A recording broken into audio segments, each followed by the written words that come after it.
Magkakaapo na tayo. Magiging lolo na ako. Magiging lola ka na. Tumatanda na tayo, Florence.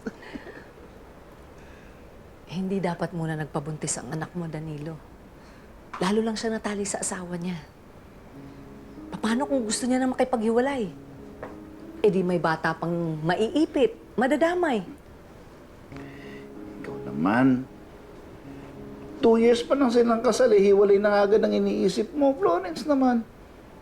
Hindi ba pwedeng i-wish mo na maging successful ang marriage nila? Na katulad natin. Na tumagal, katulad nung kasal natin, di ba? Ang bilis nila nagpakasal, Danilo.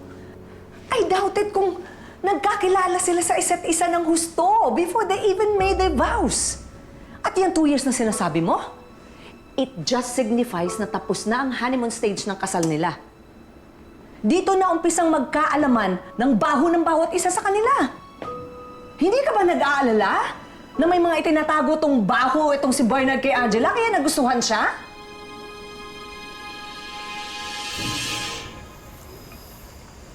Hindi ko ba malamang gagawin ko dyan sa pamilya ni Angela? Kahit anong gawin ko, ang init ng ulo sa akin. Dapat nga pasalamat pa sila sa'yo eh. Isipin mo, kung yan napakasalin ni Angela yung baliw na Elton na yon, tapos ikaw pamamaliitin nila, labo nun.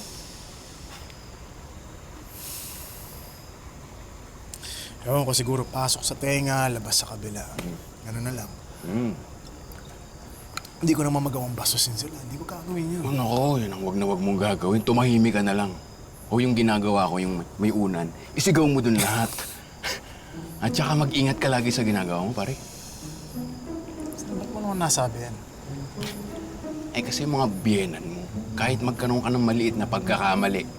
Kunyari, marong spelling ka lang sa text. Ganun, o maliit ka ng 1 minute, 30 seconds. Naku, pupunahin at palalakihin ng mga biyenan mo yun.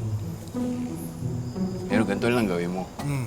Patunayan mo na lang na hindi nagkamali si Angela na ikaw ang pinakasalan niya. Galing mo talaga eh, no? O pa? Solid, solid. Oo, galing ko talaga. No? Salamat, salamat. Gusto nga ako ng mga biyenan mo eh. Joke lang, joke. Kampi mo. Kung bata, mas gusto eh. Hindi, ikaw, kampi ako sa'yo. Hindi ka ba nag-aalala na may mga itinatago tong baho itong si Bernard kay Angela kaya nagustuhan siya? Alam ko, natural lang yun eh. Di ba? Lahat ng mga nanliligaw na lalaki sa mga babae, talagang they put their best foot forward. Ako nga, hindi ba, hindi mo alam na dahil ko pa yung tambucho ng motor kapag ako'y humihilik. Di ba? Actually, hindi lang motor, barko.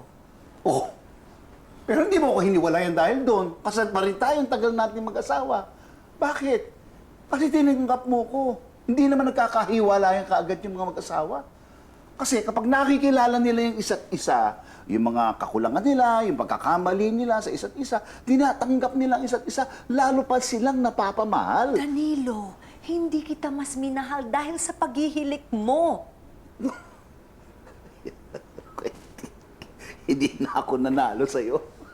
O sige, o bigay mo sa akin yung mga posibleng dahilan na para magkahiwalay si na Bernard at si Angela. Sabihin mo. Marami! Pera, gambling, addiction, infidelity. Oh, sigurado ka ba dyan? Eh baka naman ni-research mo lang yan.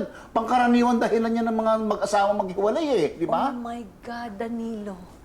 Oh, pwede ba?